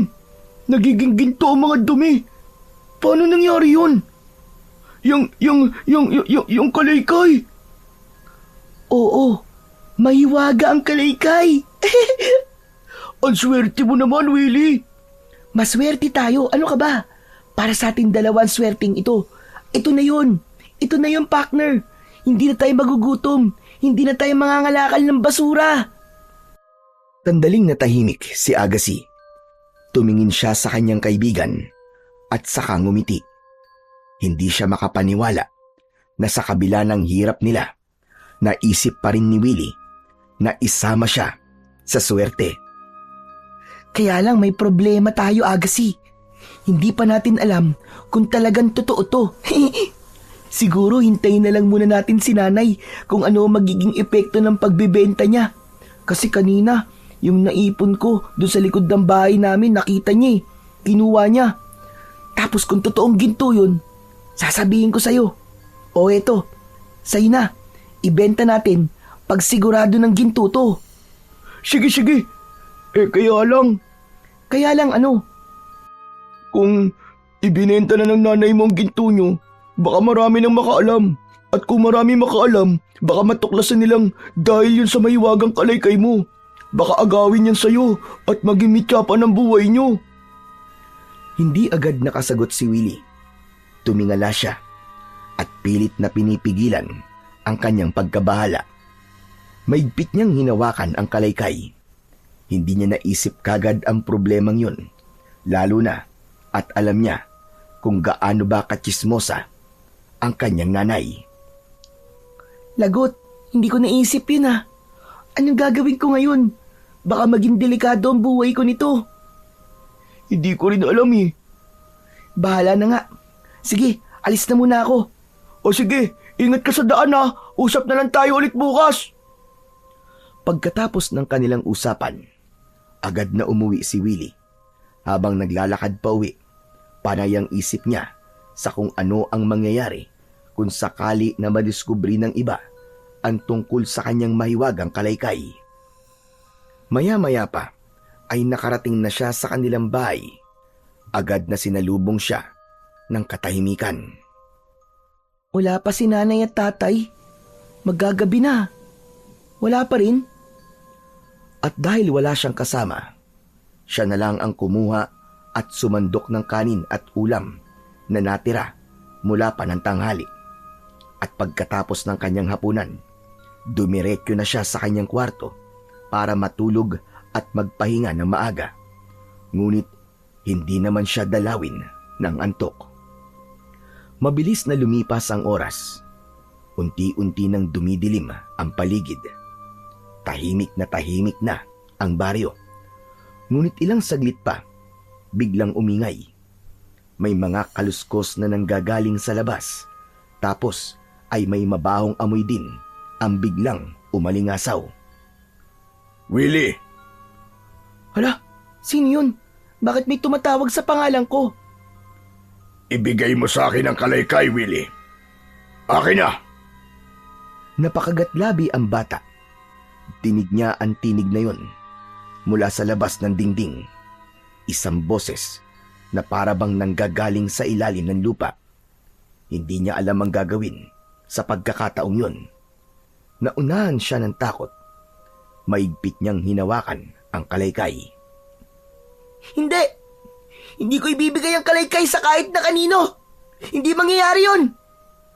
Talaga ba? Paano kung sabihin ko sa'yong ang buhay ng iyong ama ang magiging kapalit niyan kung hindi mo yan ibibigay sa akin? Ano? Anong ibig mo sabihin? Nasa akin ang tatay mo at hawak na kita sa leeg ngayon. Kailangan mong mamili ang kalaykay na yan o ang buhay ng iyong ama. Biglang may umalingasaw na mabahong amoy. Para bang nabubulok na karne na nahalo sa amoy ng dugo. Kasabay nito, yumanig ang kanilang munting bahay sa lakas ng kalabog sa pinto. Hindi! Hindi ko ibibigay sa iyong kalaykay! Hindi mo ako matatakot! Sunod-sunod na nagkaroon ng ingay. Waring may matatalas na kuko ang humahagod at kumakalmot sa kahoy na pinto. Parang pilit na binubutas. Ang mga dingding ay kumakalabog. Tila may malakas na puwersang gusto itong gibain. At muling umalingasaw ang mas nakakapandiring amoy na halos mapaduwal na ang bata. Naging malikot ang kanyang mga mata. Lalo na at may nakikita siyang aninong dumadaan sa may bintana. Nagsimula na siyang kabahan ng mga oras na yon. Lalo na at alam niyang hindi matibay ang kanilang bahay. Anumang sandali ay maaari itong bumigay. Ngunit tinibayan niya ang kanyang loob. Ayaw niyang ipakita o ipadama ang kanyang takot. Umalis ka na! Hindi ako natatakot sa'yo! Hindi ko ibibigay sa iyong kalaykay kahit na anong mangyari! Ang bata ay napapapikit. Nanginginig na sa takot.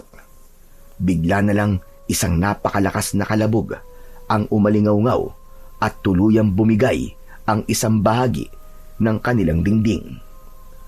Pumasok ang isang napakapangit na nilalang. Ang balat nito ay kulubot, kulay abo, at ang mga ugat ay maitim na halos lumitaw na sa kanyang balat. Mahahaba ang kuko at may mapupulang mga mata.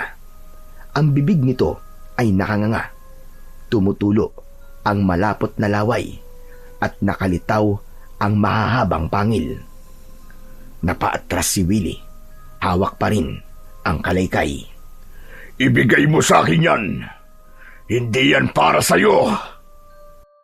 Mabilis na lumapit ang aswang. Ang matatalim nitong mga kuko ay halos dumapo na sa kanyang leeg. Ngunit sa mismong saglit na itinapat ni Willie ang kalaykay, nagbago ito ng kulay. Naging isang gintong kalaykay at naglabas ito ng nakakasilaw at matalim na liwanag. Parang tinamaan ng kidlat ang aswang at napaurong itong bigla. Sumigaw ito sa sakit habang ang kanyang balat ay tila nagbaga at naglabas ng parang abo. Pero imbis na tuluyang matumba, lalo lang itong nagalit. Ipinakita nito sa bata ang mas nakakatakot pa niyang anyo. Tinubuan ito ng pakpak na malaki at naging anyo ng isang pinaghalong tao at hayop. Ngunit imbis na magpadala sa takot, ay mas lalong itinapat ng bata ang kalaykay sa aswang. Sa sandaling yon, nagsimulang magliwanag ng mas matindi ang sandata. Ang bawat ngipin ng kalaykay ay naglalabas ng tila apoy na ginto. Lumayo ka! Lumayo ka! Hindi mo ako matatalo! Hindi ako natatakot sa'yo! Lumayo ka, aswang! Mabilis na sumugod ang aswang. Ngunit bago pa ito makalapit, mabilis na inihampas ni Willie ang kalaykay sa hangin. Tinamaan muli ang aswang at napahiyaw ito. Sabay nagliyab ang kanyang pakpak at unti-unting nagkapunit-punit. Nagpatuloy ang paggamit niya ng kalaykay. Bawat bira sa hangin ay may kasamang maliliit na butil ng ginto na lumilipad at dumidikit sa balat ng halimaw na parabang sinusunog ito. Hindi ito maaari! Paano mo nabuhay ang kapangyarihan ng kalaykay? Bata ka lang! Hindi yan dapat na mapasayo! Magiging hadlang ka sa mga plano namin! Namin? May kasama ka pa! Napangisi ang aswang nang magtanong ang bata sa kanya. Tinignan niya ito mula ulo hanggang paa. Oo, marami kami. At hindi kami titigil hanggat hindi nakukuha yan. At kung makuha ko yan sa'yo, kakainin kita ng buhay. Wala akong ititira, maski ang buto mo ay dudurugin ko. Hindi ako natatakot dahil alam kong malakas na sandata ang hawak ko. At ang bagay na to, gagamitin ko to hanggang sa huling hininga ko.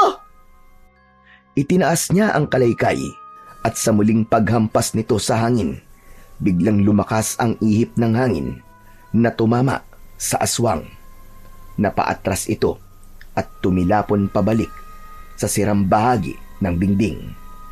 Doon ay biglang nagbago ang anyo nito at muling nagmistulang tao. Sa tulong ng liwanag ng buwan, nakita niya ang isang lalaki. Sandali niya itong tinitigan. Sinubukang kilalanin, pero hindi niya na yon nagawa dahil mabilis na tumakbo at tumakas na ang lalaki. Pagkatapos tumakas ng lalaking nag-anyong aswang, unti-unting nanghina si Willie. Bigla siyang napaupo sa sahig. Nagsimulang tumulo ang luha sa kanyang mga mata. Hindi niya na napigilan ang lahat ng takot at panghihinang kanina pa niya pinipigilan. Humagulgul siya habang paulit-ulit na pinupunasan ang kanyang muka gamit ang manggas ng kanyang lumang t-shirt. Ang kanyang katawan ay nanginginig. Habang nakaupo siya roon, biglang dumating ang kanyang ina. Si Aling Lourdes, ibang-iba ang anyo kanina. Nakasuot na ito ng maganda at bagong bestida. Sa kanyang leeg ay nakasabit ang magagandang gintong alahas at sa kanyang kamay ay may hawak itong isang maayos na bag. Napatigil sa pag-iyak ang bata. Aba, ano nangyari dito? Bakit nasira ang bahay natin? Sinira mo ba, anak? Hindi po ako, Nay. Nay, ano po kasi? May pumasok po na aswang dito kanina. Inatake po ako. Ano ka mo? Aswang? Abay, bakit? Pati ba 10 taong gulang na bata pinupuntirya ng mga aswang ngayon? Opo, Nay. Muntik na nga po niya akong patayin. Kakainin daw niya ako. Nay, muntik na po ako mamatay. Abay, ganun ba? Hayaan mo na yon. At least buhay ka pa naman, di ba? O heto, may binili akong panghapunan mo. Masarap yan. Pritong manok, saka may burger. Sige na, kumain ka na. Natigilan si Willie. Hindi siya makapaniwala sa inasta at sinabi ng kanyang ina. Hindi siya makapaniwalang parang walang pakialam ang taong inisip niyang unang dadamay sa kanya at papawi sa nararamdaman niyang takot. Ngunit parang wala itong pakialam. Nay, muntik na akong mamatay. Natatakot po ako. Tinignan lang siya ng ina.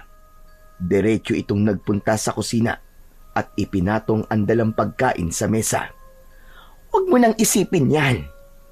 Wala naman na yung aswang Ang mabuti pa halika na rito at tikman mo na tong dala ko. Dali na, masarap to. Alam mo bang naibenta ko na ang mga nakuha mong ginto? Grabe, ang laki ng pinagbentahan ko. Ngayon, bukas baka pwedeng bumalik ka dun sa lugar na pinagkunan mo ng mga ginto. Kumuha ka ulit ng mas marami ha, para makabili tayo ng sasakyan at mapagawa na natin tong bahay natin. Mas maganda at mas malaki. Nanlaki ang mga mata ni Willie sa kanyang narinig na sinabi ng kanyang ina. Ano po, Nay? Muntik na akong mamatay kanina. Tapos yan po agad ang nasa isip nyo. Pera, ginto. Nay naman, bakit? Ngumisi ang kanyang ina at saka tumango. Oo naman, bakit naman hindi? Ito na ang pagkakataon natin, Willie, para yumaman. Kapag marami na tayong pera, hindi ka na mangangalakal. Makakapag-aral ka na at hindi ka na pagtatawanan ng iba. Basta gawin mo na lang ang inuutos ko sa'yo. Kumuha ka pa ng maraming ginto para tuluyan na tayong yumaman. Napakuyom ng kamao si Willie. Hindi niya na napigilan ang galit. Tumayo siya at tumitig sa kanyang ina habang patuloy sa pagtulo ang kanyang mga luha. Nay, ganyan na lang po ba talaga kayo? Pera na lang po ang mahalaga sa inyo. Nakita mo, Nay. Takot na takot ako pero imbis na yakapin at aluin ako, anong ginawa mo? Inuutusan mo akong manguha ng ginto? Ganon? Nay naman. Ano bang pinagsasasabi mong bata ka? Ginagawa ko lang ang lahat para sa'yo. Para sa atin. Sa kinabukasan natin. Hindi. Dahil ginagawa nyo yan para sa sarili nyo lang. Para sa alas, para sa luho, para sa pera. Hindi nyo ako iniisip. Ang mahalaga sa inyo, yumaman kayo. Magbihis ng maganda. At magyabang sa mga tao. Hindi ka nga nag-aalala na wala na ang tatay. At hindi na nakakauwi. Anong klaseng asawa ka? Natigilan si Aling Lourdes. Wala itong maisagot sa sinabi ng kanyang anak. Alam mo ba, Nay? Ang sakit-sakit po. Ang sakit sa pakiramdam ko. Parang hindi niyo ako anak eh. Para lang akong isang gamit na pinapakinabangan niyo. Wala kayong puso. Sa totoo lang, mas nakakatakot po kayo kaysa sa aswang na nakalaban ko. Sakim ka! Sakim! Nanlaki ang mga mata ni Aling Lourdes sa kanyang narinig. Hindi niya kinaya ang mga salitang yun. Sa sobrang galit, sinampal niya si Willie ng malakas. Napatigil si Willie at natulala. Ang lakas ng loob mong pagsabihan ako ng ganyan ha. Wala kang utang na loob. Kung di dahil sa akin, wala ka sa mundong to. Ako ang nagpapakain sa'yo, ako ang bumubuhay sa'yo. Tapos ganyan ang igaganti mo sa akin. Napatulala si Willie. Hawak-hawak ang kanyang pisngi na halos mamula sa sampal ng kanyang ina. Samantala, nakatayo si Aling Lourdes sa harapan niya. Mabilis ang paghinga dahil sa sobrang galit. Napansin ng ginang ang hawak na kalaykay ni Willie. Agad niyang itinutok ang tingin doon. Nakita niyang bigla itong naging ginto. Agad na nagliwanag ang kanyang mga mata. Teka, paanong... Willie, naging ginto ang kalaykay mo. Akin na yan. Malaking pera yan, sayang. Nay, hindi po. Hindi sa'yo to. Mas lalong nag-init ang ulo ng ginang. Bigla niyang inagaw ito mula sa kanyang anak. Nag-agawan silang dalawa. Naihagod ang kalaykay sa sahig at ang bawat dumi na nadadaanan nito ay siyang nagiging gintong butil. Nanlaki ang mga mata ni Aling Lourdes. Naku! Ibig sabihin, diyan ang galing ang mga gintong butil. Ah, totoo nga. Willie, ito na ang bagay bagay na mag-aahon sa atin sa hirap. Magiging mayaman na tayo. Mas mayaman pa sa mga mayayaman nating kapitbahay. Halos mabaliw sa tuwa ang ginang. Ang matinding pagnanasa sa yaman ay tila nagbigay sa kanya ng kakaibang lakas. Kahit mariing hinahawakan ni Willie ang kalaykay, pinilit niya itong hatakin mula sa kamay ng bata. Nag-agawan silang dalawa. Tama na, Nay! Huwag niyong kukunin to! Nay, nasasaktan ako! Tama na! Tama na, Nay! Ngunit hindi pa rin nagpatinag ang ginang. Ilang sandali pa ay nanlaki ang mga mata ni Willie nang tuluyang naagaw na sa kanya ng ina ang kalaykay at itinaas pa ito ng ginang na parabang isang tropeyo ng tagumpay. Akin na to, Willie. Wala ka na magagawa. Ako ang gagamit nito. Ako ang magiging pinakamayaman sa lugar na ito. Tagdaan mo yan! Kaagad na inagod ng ginang ang kalaykay sa marumi nilang sahig. Pero biglang nag-init ang hawak niya. Napaso si Aling Lourdes. Nabitiwan niya ang kalaykay at agad na napaurong. Namula ang kanyang palad na tila ba napaso ng apoy. Halos mangitim ang balat sa bahagi na humawak sa hawakan ng mahiwagang bagay. Aray ko! Aray, ang sakit! Hindi niyo pala to kayang gamitin, Nay.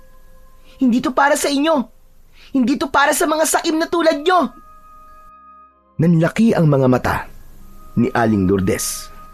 Halata ang pagkagulat at hindi makapaniwala sa nangyari. Pinilit pa niyang damputin muli ang kalaykay. Ngunit sa tuwing lalapit ang kanyang kamay, ay parabang may puwersang nagtutulak palayo sa kanya. Umiling si Willie. Pinulot ang kalaykay at muling niyakap ito ng mahigpit. Hindi ito laruan, Nay. At hindi ito kasangkapan para magpayaman. Matuto kayong magsikap. Huwag kayong batugan. Tumahimik ka. Wala ka talagang silbi, bastos ka. Sana, ipinalaglag na lang kita noon. Nagulat si Willie sa narinig mula sa kanyang ina. Para siyang binuhusan ng malamig na tubig. Hindi niya akalaing maririnig niya ang ganong klase ng salita sa kanyang ina. Nay, bakit po kayo ganyan? Anak niyo ako. Sarili niyo akong dugo. Anak? Oo, tama ka. Anak nga kita. Pero, ikaw ang pinakamalaking pagkakamali ko sa buhay ko. Lintik kang bata ka. Anong sinabi niyo? Anak kita sa pagkakasala. Anak kita sa ibang lalaki. Ano? Ano pong ibig niyong sabihin? Hindi ako anak ni tatay. Oo. Ibang lalaki ang tatay mo. Tanga kasi ako eh. Dahil sa kahinaan ko, nasira ang relasyon namin ng asawa ko. Mabuting tao yung dati. Masipag, mabait, walang bisyo. Pero nang nalaman niyang buntis ako, doon nagsimula ang kalbaryo naming mag-asawa. Dahil sa'yo. Dahil sa kasalanan kong ikaw ang naging bunga. Hindi totoo yan. Bakit niyo po sinasabi sa akin to? At saka, bakit niyo naman ako sinisisi? Bakit kasalanan ko ba na nagkamali kayo? Ako ba ang dahilan kung bakit nagbago ang tatay? Hindi ko hiningi na ipanganak mo ako. Hindi ko pinili ito. Oo, wala kang ang kasalanan na ipanganak ka. Pero ikaw ang palaging nagpapaalala ng kasalanan ko. Araw-araw kitang nakikita at araw-araw ko naaalala ang kahihiyan ko. Tapos ngayong pagkakataon na para makabawi sa lahat ng mga kasalanan dulot nun, ipagkakait mo pa. Madamot ka. Madamot! Yang kalaykay na yan, kaya niyang baguhin ang buhay natin. Kaya please lang, gumawa ka ng maraming ginto para matapos na ang usapang ito. Hindi po. Hindi ko gagawin yan. Hindi ako susunod sa inyo. Kung ayaw mo akong sundin, bahala ka. Wala ka talagang silbi, buwisit ka. Ngayong ayaw mong ipagamit yan sa akin. Pwes, hindi mo na yan magagamit. Ipapaalam ko sa ibang tao ang tungkol sa bagay na yan. Tignan ko lang kung makaligtas ka. At nang sandaling yun, lumabas ng bahay ang kanyang ina. Dala-dala ang bag na puno ng pera at mga alahas. Naiwan si Willie. Muling umiyak at niyakap ang kanyang kalaykay. Naiwan si Willie sa gitna ng kanilang sirang tahanan. Nakaupo siya sa malamig na sahig. Sa unay tahimik lang siyang umiiyak. Ngunit habang patuloy sa pagtulo ang kanyang mga luha, unti-unti niyang naramdaman ang kakaibang init na nanggagaling sa kalaykay. Naramdaman niyang parang dinadamayan siya ng kalaykay sa sandaling yon. Para siyang nagkaroon ng karamay. Kaya naman dahil dun, mas lalo niyang naisip na hindi niya ito maaaring ipagkaloob sa kahit na sino. Hindi to pwedeng maagaw ng iba. Ang gamit na to, hindi lang siya para sa pagpapayaman. Kahit hindi ko pa alam kung para saan talaga to. Alam kong may dahilan kung bakit to napunta sa akin. Marahil ay may misyon akong dapat nagampanan. Huminga ng malalim ang bata at pinunasan ang kanyang luha. Makikita sa kanyang mga mata ang kanyang matinding paninindigan na sa kabila ng mga sugat at sakit na dinanas niya ng gabing yun, alam niyang may mas malaki pang dahilan kung bakit napunta sa kanya ang mahiwagang bagay na yun. At sa katahimikan ng gabi, nagpasya siyang magpahinga. Isinara niya ang pinto ng kanyang kwarto at habang nakahiga, pinikit niya ang kanyang mga mata at iniisip ang mga susunod na araw. Hindi niya alam kung ano ang naghihintay sa kanya. Ngunit batid niyang hindi na siya ang dating bata na mahina at walang laban. Ngayon, dala niya ang bigat ng isang kapalaran na magbabago hindi lamang sa kanya, kundi pati sa mga taong nasa paligid niya. Hanggang sa unti-unti nang nilamon ang bata ng antok. Sa gitna ng kanyang mahimbing na pagtulog, nagising siya. Madilim ang paligid at wala siyang makita. Ngunit maya-maya ay biglang may lumitaw na nilalang sa kanyang harapan. Biglang lumiwanag ang paligid. Nakita niya ang isang matandang lalaki na may mahaba at kulay abong buhok. Ang balat nito ay kulubot na. Hawak nito ang isang gintong kalaykay. Nagpakilala ito bilang si Lakapati, ang diwata ng kasaganahan. Sinabi nitong siya ang dating nagmamay-ari ng mahiwagang kalaykay. Kayo po ang may-ari? Para saan po ba yan? Ngumiti ang diwata at lumapit sa kanya. Sinabing ito ay sagisag ng buhay at kabuhayan. At kapag ginamit ito ng tama, ito'y nakakapag-ipon ng biyaya. Ngunit kung sa kasakiman, ito ay nakapagbibigay ng kapahamakan. Itinaas ito ng diwata. Bigla itong nagliwanag. Naglabas ito ng mga butil na parang mga buto ng halaman. At ilang sandali pa, ang mga nahulog sa lupa ay biglang tumubo. Naging palay, mais, mga gulay at iba pa. Ganito ang kapangyarihan ng kalaykay, Willie. Kaya nitong magbigay ng pagkain at kabuhayan. Ngunit hindi lang yon.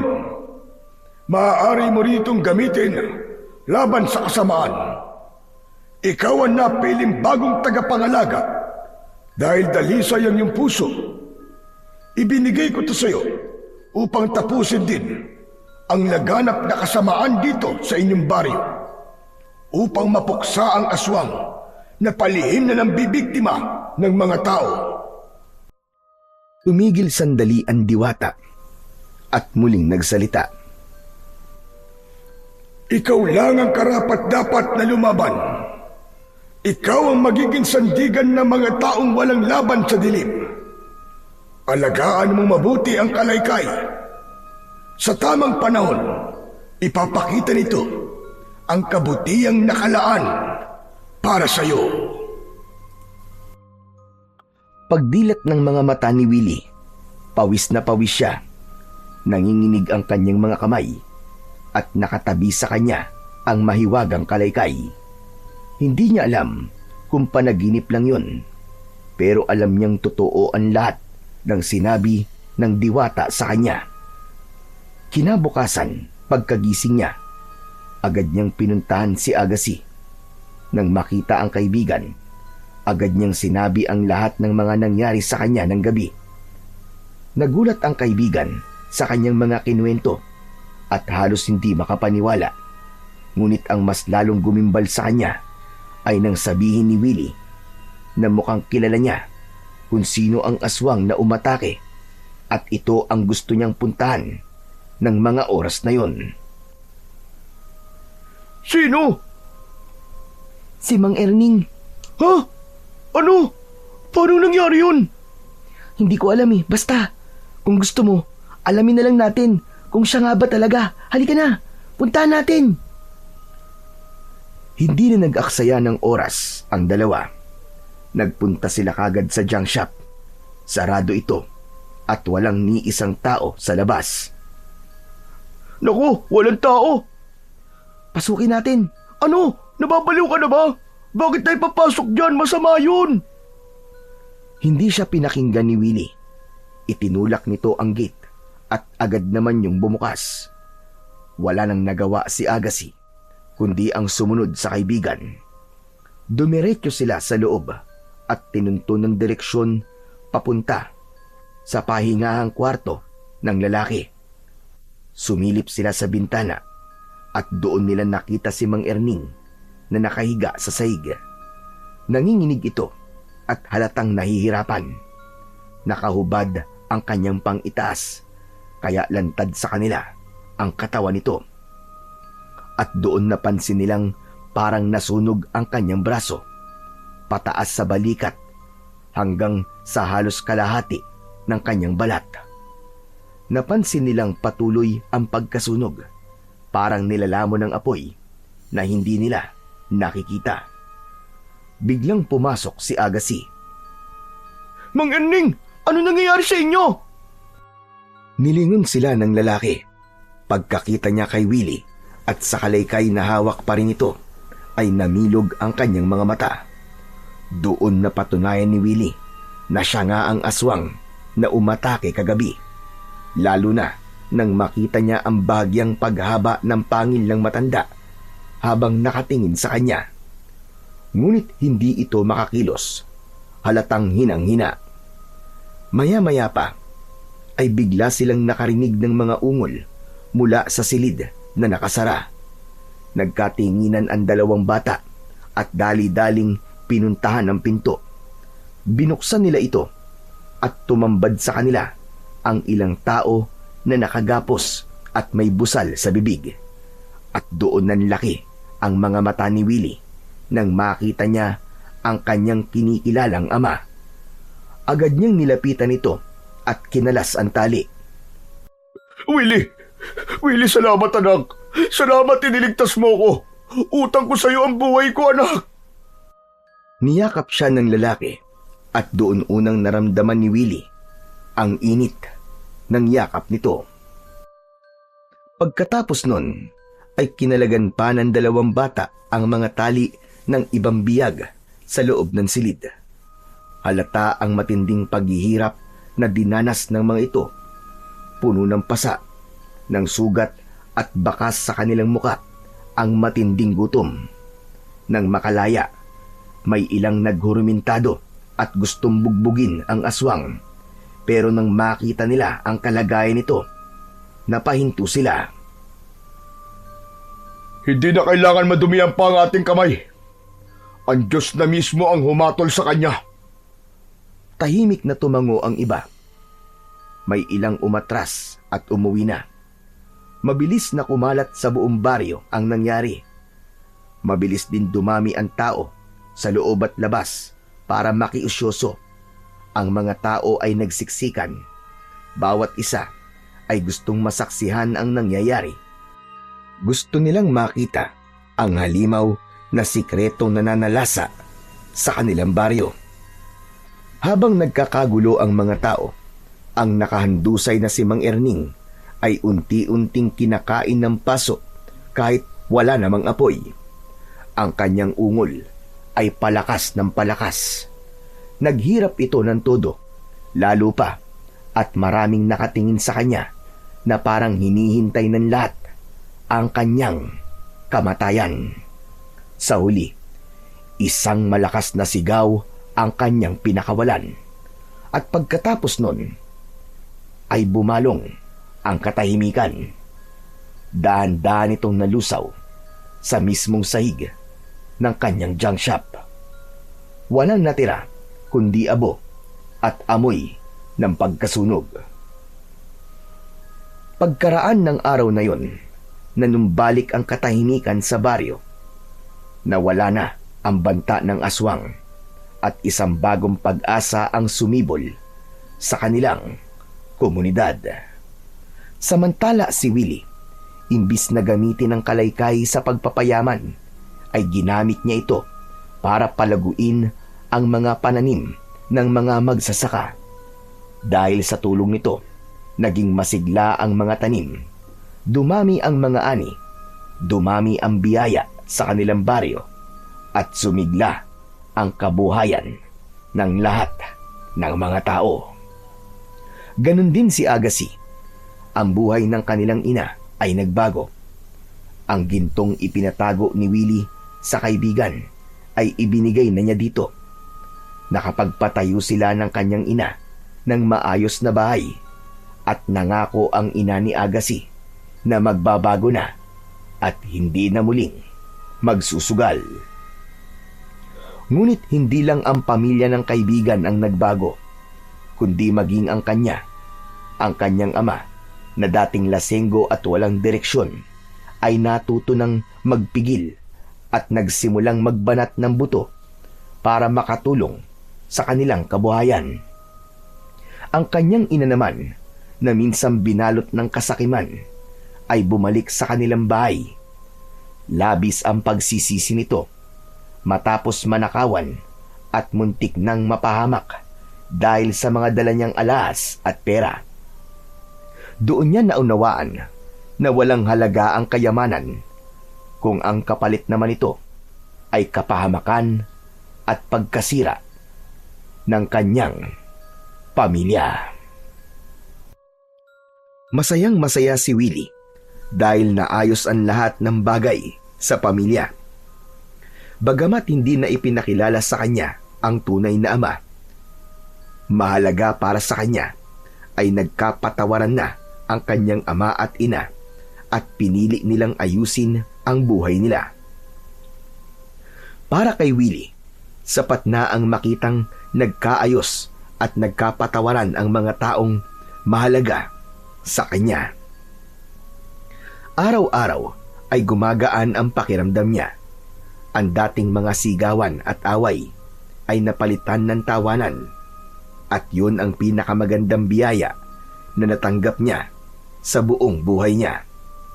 Ito ay ang magkaroon ng tahanan na puno ng kapayapaan at pagmamahalan. Tahimik siyang nagpasalamat, lalo na at unti-unti niya nang nararamdaman, lalo na sa kanyang kinikilalang ama, na bagamat nagkulang sa kanya ng pagmamahal noon, ay nagbago na at bumawi sa kanya.